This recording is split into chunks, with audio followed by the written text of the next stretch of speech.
जी, share screen चाहिए कि नहीं? सर चाहिए। Sure.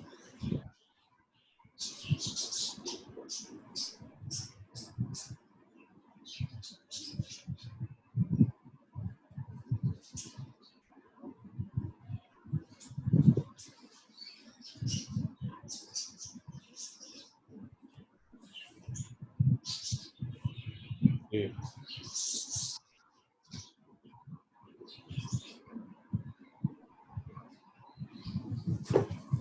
My presentation topic is fundamental of control of microorganisms.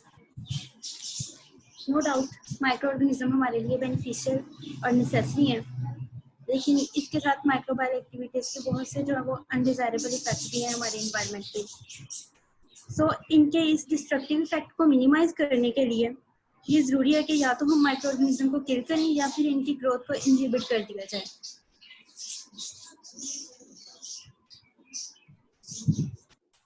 Micro organism के कंट्रोल में जो टर्म कंट्रोल यूज हुई है, इट मीन्स कि या तो माइक्रो ऑर्गेनिज्म के जो पॉपुलेशन है इसके साइज को रिड्यूस किया जाए, या फिर जो इनकी एक एक्टिविटीज हैं जैसे रिप्रोडक्टिव एक्टिविटीज या फिर जो मेटाबॉलिक एक्टिविटीज, इनको सीज कर दिया जाए। माइक्रो ऑर्गेनिज्म को कंट्रोल करने के बहुत से मेथड हैं और हर मेथड की अपनी एप्लीकेशन और इनके अपने जो है वो वेज हैं। तो माइक्रो ऑर्गेनिज्म क्या है, इनमें फिजिकल और केमिकल मेथड्स आ जाते हैं, एजेंट्स यूज होते हैं इनको कंट्रोल करने के लिए। इसके रीजंस क्या है कि हम माइक्रो ऑर्गेनिज्म को कंट्रोल करते हैं। जो मेन रीजन है माइक्रो ऑर्गेनिज्म को कंट्रोल करने की वो यही है कि माइक्रो ऑर्गेनिज्म से जो डिजीजेज और इन्फेक्शन जो सेपरेट होते हैं इनको ट्रांसमिट होने से प्रिवेंट किया जाए। नेक्स्ट है to prevent the contamination by the undesirable micro organism. हम बहुत से जो है घर में भी बहुत सी चीज़ें यूज़ करते हैं, जैसे किचन हो गया, बाथरूम, टैब्स और यूटेंसिल्स, हर चीज़ में माइक्रो ऑर्गेनिज्म जो है वो प्रेजेंट होते हैं। तो जब हम इन्हें केयरफुली हैंडल नहीं करते, इससे जो है माइक्रो ऑर्गेनिज्म बहुत से सेपरेट होते हैं और हम इन्हें खुद ही सेपरेट कर देते हैं एक जगह से दूसरी जगह, और ये डिजीजेस कोज करते हैं। सो इसके लिए ज़रूरी है जो हम ये यूटेंसिल्स या बाथरूम फूड वगैरह यूज़ करें तो इनके इस्तेमाल इन्हें हैंडल करने से पहले भी और इन्हें हैंडल करने से बाद में भी हम बॉइलिंग वाटर, हॉट वाटर और सोप से अपने हाथों को अच्छी तरह से साफ कर लें। नेक्स्ट है to prevent the deterioration and spoilage of material by microorganisms. Microorganism जो है ये हमारे फूड को स्पॉइल कर देते हैं और इसीलिए इन्हें हम या तो अपने फूड को फ्रीज करते हैं, ड्राइंग, कैनिंग, बहुत से मेथड है जिनसे हम माइक्रोऑर्गेनिज्म की जो है ग्रोथ को इनहिबिट कर देते हैं। नेक्स्ट है कि ऑपरेशन थिएटर्स में बहुत से पैथोजेंस मौजूद होते हैं जो कि डिजीजेस कोज करते हैं, इसलिए हम जो ऑपरेशन थिएटर्स होते हैं इसमें हम मौजूद हर चीज़ को स्टेरिलाइज करते हैं, और जो नॉन स्टेरिलाइज चीज़ें होती हैं इनके जो है ना, इन्हें हम नॉन स्टेरिलाइज चीज़ों को स्टेरिलाइज के साथ टच होने से भी बचाते हैं।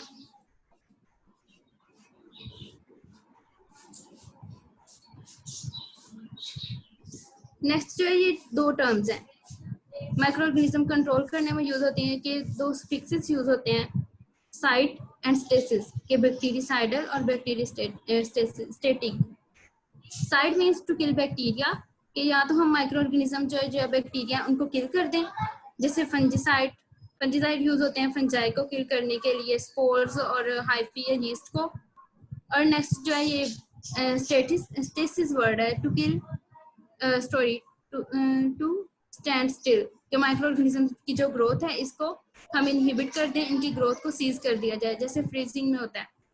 इसमें फंजिस्टेसिस के फंगल ग्रोथ जो है इसको इनहिबिट कर दिया जाए। इसके बाद है फंडामेंटल्स ऑफ कंट्रोल। ये हम जानते हैं कि जो वायबल माइक्रो ऑर्गेनिज्म है वो डिवाइड कर सकते हैं कि अपनी जो रिप्रोडक्शन है उसको कैरी ऑन कर सकते हैं, रिप्रोड्यूस कर सकते हैं, लेकिन जो नॉन वायबल माइक्रो ऑर्गेनिज्म है वो रिप्रोड्यूस नहीं कर सकते। तो इसीलिए जो माइक्रोबायोलॉजी है इसमें जो टर्म डेथ यूज होती है, इट्स मीन के lose of ability to reproduce, जो माइक्रो ऑर्गेनिज्म रिप्रोड्यूस नहीं कर सकते, इसका यही मतलब है कि ये माइक्रो ऑर्गेनिज्म डेड है। तो इसमें ये आता है, टेक्निक्स यूज होती है माइक्रो ऑर्गेनिज्म में, ये तो पता चलाना होता है कि ये माइक्रो ऑर्गेनिज्म रिप्रोड्यूस कर सकते हैं या नहीं कर सकते, ये वायबल है या नॉन वायबल। इसके लिए हम कल्चर, माइक्रो ऑर्गेनिज्म जो है इन्हें हम प्रेफरेबल कल्चर में रख देते हैं। अगर उस कल्चर में माइक्रो ऑर्गेनिज्म ग्रो करके इट्स मीन के ये वायबल हैं, और अगर ये उस में ना ग्रो किए कल्चर में, इट्स मीन ये जो है वायबल नहीं है, ये रिप्रोड्यूस करने की एबिलिटी नहीं रखते, इट्स मीन ये डेड है।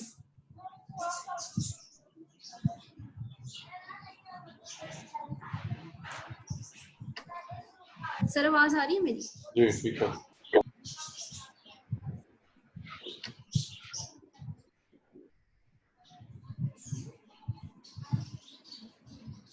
और जो एक और मेन प्रॉब्लम आता है यहाँ पे कि माइक्रो ऑर्गेनिज्म को बहुत सी कई दफा एडवर्स कंडीशंस का भी सामना होता है, जैसे ओस्मोटिक प्रेशर ठीक नहीं होता इनके लिए, और ओस्मोटिक प्रेशर की प्रॉब्लम होती है इनके लिए, और उसके अलावा टेम्परेचर जो है वो अनफेवरेबल हो सकता है, और वाटर की अवेलेबिलिटी या न्यूट्रिएंट्स की अवेलेबिलिटी नहीं हो सकती, और भी इस तरह की कोई प्रॉब्लम हो सकती है, ऑक्सीजन अवेलेबिलिटी नहीं हो सकती।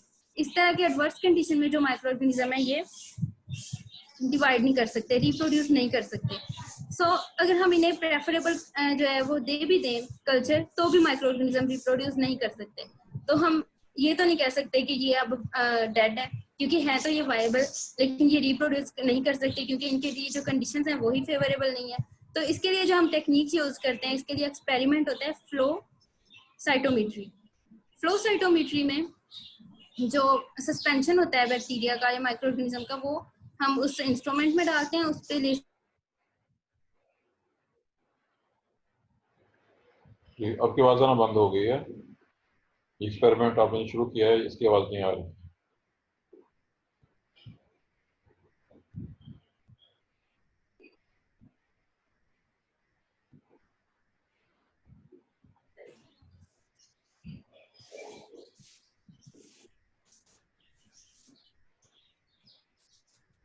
जब हम इन्हें माइक्रो ऑर्गेनिज्म के लिए इनकी कंडीशंस जो है वो फेवरेबल हो जाएंगी, तो ये दोबारा से अपने रिप्रोड्यूस करने की एबिलिटी को रीगेन कर सकते हैं। आपकी आवाज दरमियान से गायब, आपकी आवाज जो अपने एक्सपेरिमेंट लास्ट प्लान किया है कंट्रोल करने के हवाले से, वो एक तो स्क्रीन पे गायब हो गई थी और आपकी आवाज भी नहीं आई है। तकरीबन 2 मिनट तक आपकी आवाज बंद रही है। इसको रिपीट करें दोबारा, लास्ट टॉपिक जो मैं दोबारा बता देती हूँ। तो वो ये था कि कई दफा जो है कंडीशंस है, स्क्रीन भी शेयर करें दोबारा, अनफेवरेबल होती है स्क्रीन। ओके,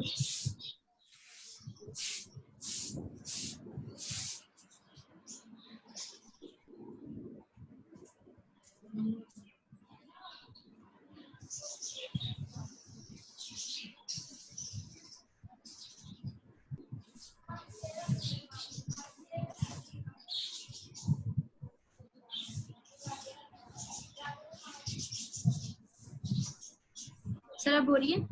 जी ठीक है। जी कंडीशन जो है वो माइक्रो ऑर्गेनिज्म के लिए अनफेवरेबल हो सकती हैं, जैसे ऑक्सीजन की एडवर्स कंडीशन हो सकती है, टेम्परेचर और वाटर अवेलेबिलिटी। तो इस तरह की जो कंडीशंस हैं, इनमें माइक्रो ऑर्गेनिज्म वायबल तो होते हैं, लेकिन ये ग्रो नहीं कर सकते, रिप्रोड्यूस नहीं कर सकते। तो हम अगर इन्हें प्रेफरेबल कल्चर दे भी देते हैं तो भी माइक्रो ऑर्गेनिज्म रिप्रोड्यूस नहीं करेंगे। तो इसके लिए हम एक्सपेरिमेंट यूज करते हैं फ्लो साइटोमेट्री। फ्लो साइटोमेट्री में माइक्रो ऑर्गेनिज्म का जो सस्पेंशन होता है उसे हम एक प्रोब या जो डाल देते हैं उस इंस्ट्रूमेंट में लेजर बीम उस पर डालते हैं, फिर हमें पता चलता है कि माइक्रो ऑर्गेनिज्म रिप्रोड्यूस करने की एबिलिटी रखते हैं या नहीं रखते। जो सेकंड प्रॉब्लम है वो ये है कि कई दफा हम कल्चर में तो डाल देते हैं, बैक्टीरिया होते भी अलाइव हैं, कि वायबल होते हैं, लेकिन जो कल्चर की डिफरेंस आ जाता है कि कुछ कल्चर होते हैं जिसमें बैक्टीरिया ज्यादा सर्वाइव कर सकते हैं और कुछ में कम सर्वाइव करते हैं। जैसे हम यहाँ पे एक्सपेरिमेंट करते हैं इकोलाई पे। हम इकोलाई बैक्टीरिया लेते हैं, उसको हम 2 डिफरेंट तरह के कल्चर में डालते हैं। एक जो कल्चर होता है वो होता है ट्रिप्टिकेस सोया एगर का, और दूसरा जो है वो होता है डीऑक्सीकोलेट एगर का। लेकिन उसके बाद हम इसे हीट से एक्सपोज करवाते हैं। हीट से एक्सपोज करवाने के बाद हम देखते हैं कि जो बैक्टीरिया जो है वो ट्रिप्टिकस सोया एगर में है, उसमें कल्चर में बैक्टीरिया ज्यादा सर्वाइव कर रहे हैं, लेकिन जो डीऑक्सिकोलेट एगर में है उसमें बैक्टीरिया का सर्वाइवल रेट कम है। इसका मतलब है कि जो ट्रिप्टिकस सोया एगर है ये न्यूट्रिएंट रिच है, ये इस कल्चर में ये हर तरह के जो माइक्रो ऑर्गेनिज्म है उसको कर सकता है ग्रो। लेकिन जो डीऑक्सिकोलेट एगर है ये सिर्फ पैथोजन बैक्टीरिया को करता है ग्रो, इनको आइसोलेट कर सकता है, जैसे डिसेंट्री और सैल्मोनेला पैराटाइफाई, इनको ही ग्रो करवा सकता है, इनको आइसोलेट करवा सकता है, इसीलिए इसमें सर्वाइवल रेट कम भी हो सकता है, इसीलिए कल्चर का प्रेफरेबल होना भी जरूरी है।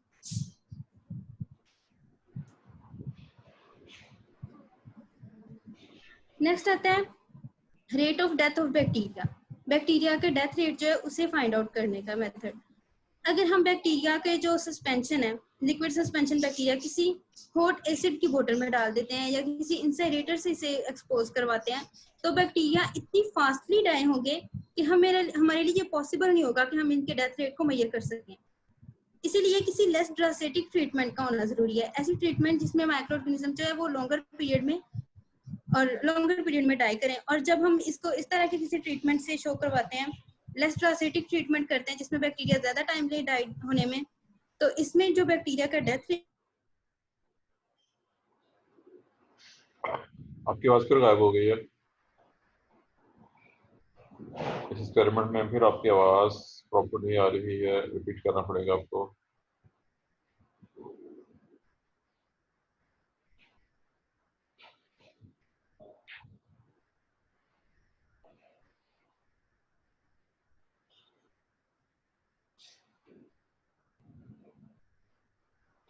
जी नाजिया, अब है क्या डिस्कनेक्ट हो चुका आपका?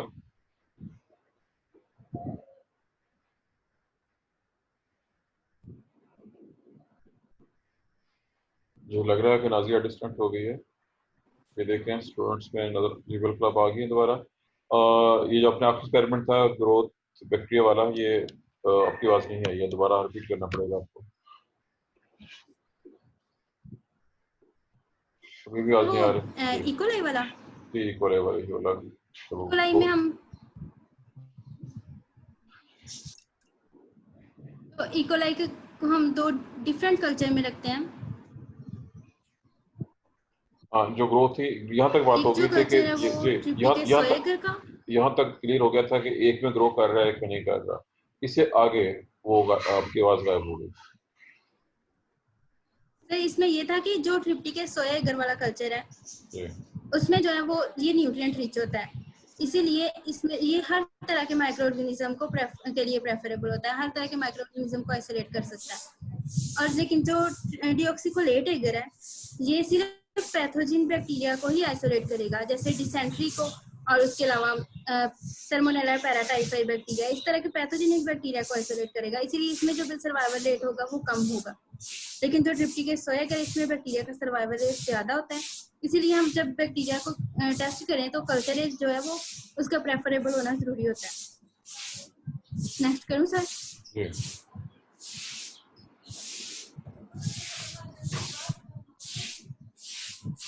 The rate of death of bacteria. Bacteria का जो डेथ रेट है इसको मेजर करना होता है। अगर हम बैक्टीरिया का जो सस्पेंशन है इसको किसी हॉट एसिड की बोतल में डाल दें तो बैक्टीरिया जो है इतनी फास्टली जो डाई करेंगे कि इनके लिए पॉसिबल नहीं होगा कि ये हमारे लिए पॉसिबल नहीं होगा कि हम इनका जो डेथ रेट है उसको मेजर कर सकें। इसीलिए हमें किसी लेस ड्रास्टिक ट्रीटमेंट की जरूरत होती है। लेस ड्रास्टिक ट्रीटमेंट में बैक्टीरिया जो ये एक्सपोनेंशियल रेट पे डाई करेंगे और ये एक लॉगरिथमिक पैटर्न होगा। इसमें हमारे पास एक स्ट्रेट लाइन आती है। हम देखेंगे कि हमारे एक एक्सपेरिमेंट करेंगे एक्सपोनेंशियल डेथ रेट को एक सिंपल मॉडल में हम देखेंगे कि अगर हमारे पास सपोज करते हैं कि हमारे पास नंबर ऑफ माइक्रो ऑर्गेनिजम्स हैं और वो उन्हें हम लेंगे टारगेट्स और हमारे पास कुछ बुलेट्स हैं। बुलेट्स क्या होंगी? कोई फिजिकल या केमिकल एजेंट होगा जिन्हें हम मशीन गन के जरिए से माइक्रो ऑर्गेनिज्म पे स्प्रे करेंगे। तो कोई भी अगर हम जब अपने हैंड को सैनिटाइज कर रहे होते हैं, हमें ये तो नहीं कंफर्म होता कि हमारे हाथों पे यहीं पे माइक्रो ऑर्गेनिज्म है और यहीं पे हमने सैनिटाइजर लगाना है, ऐसा तो नहीं होता। हम सिर्फ रैंडमली अपने हाथों को सैनिटाइज करते हैं। तो इसीलिए अगर हम ये ज्यूम किया जाता है कि सिंगल हिट जो है वो एक सिंगल बैक्टीरियम को किल कर सकती है। तो अगर हम देखें कि इसीलिए हमें जो है रैंडमली मूव करना होता है, और जितने ज्यादा हमारे पास टारगेट होंगे हमें उतने ही ज्यादा जो है बुलेट्स की जरूरत होगी। जब नंबर ऑफ बुलेट्स भी ज्यादा होंगे तो हम ज्यादा जो माइक्रो ऑर्गेनिज्म है उन्हें हिट कर सकते हैं। जैसे हमारे हाथ बहुत ज्यादा गंदे हो तो सिर्फ एक दफा धोने से तो साफ नहीं हो जाएंगे, हमें उन्हें ज्यादा दफा धोना पड़ेगा, वो ज्यादा या माइक्रो ऑर्गेनिज्म किल होंगे।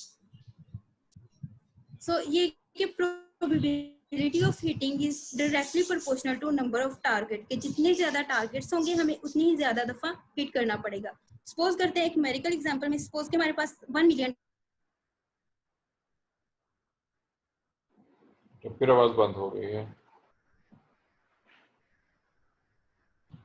आवाज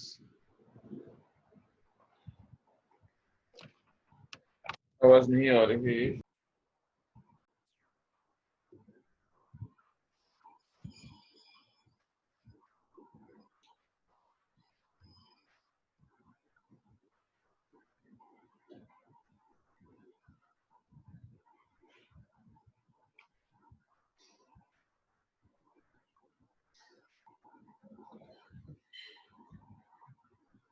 ये नाजिया मौजूद है कि नहीं?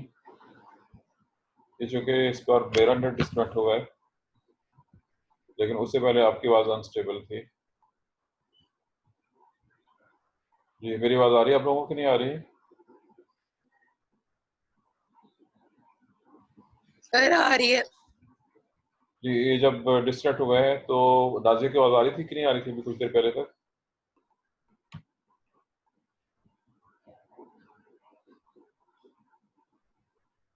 सर नाजिया भी डिस्कनेक्ट हो गई थी। हाँ नहीं, ये इसमें प्रॉब्लम पैदा हुई है अभी। कल मेरे पास भी शो हुआ है, प्रॉब्लम थी इसमें कि ये अनस्टेबल हुआ है नेट, और पहले नाजिया की आवाज़ नहीं आ रही थी और फिर मेरा नेट जो है वो हुआ है, बंद हुआ एक बार के लिए, इसलिए डिस्कनेक्ट हो गया। अब नाजिया नहीं है इसमें, क्या देखें?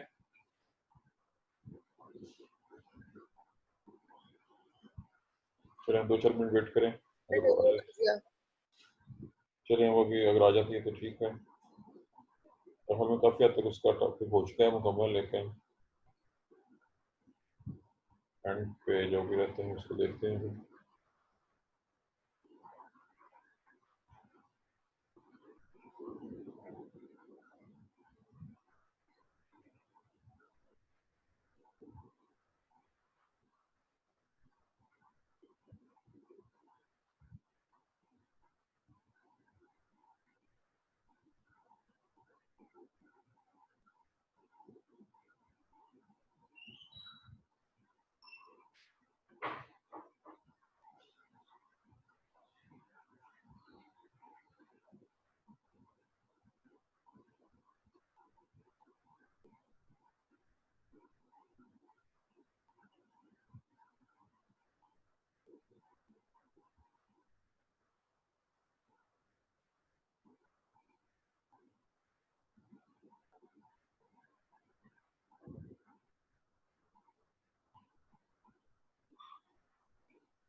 मैंने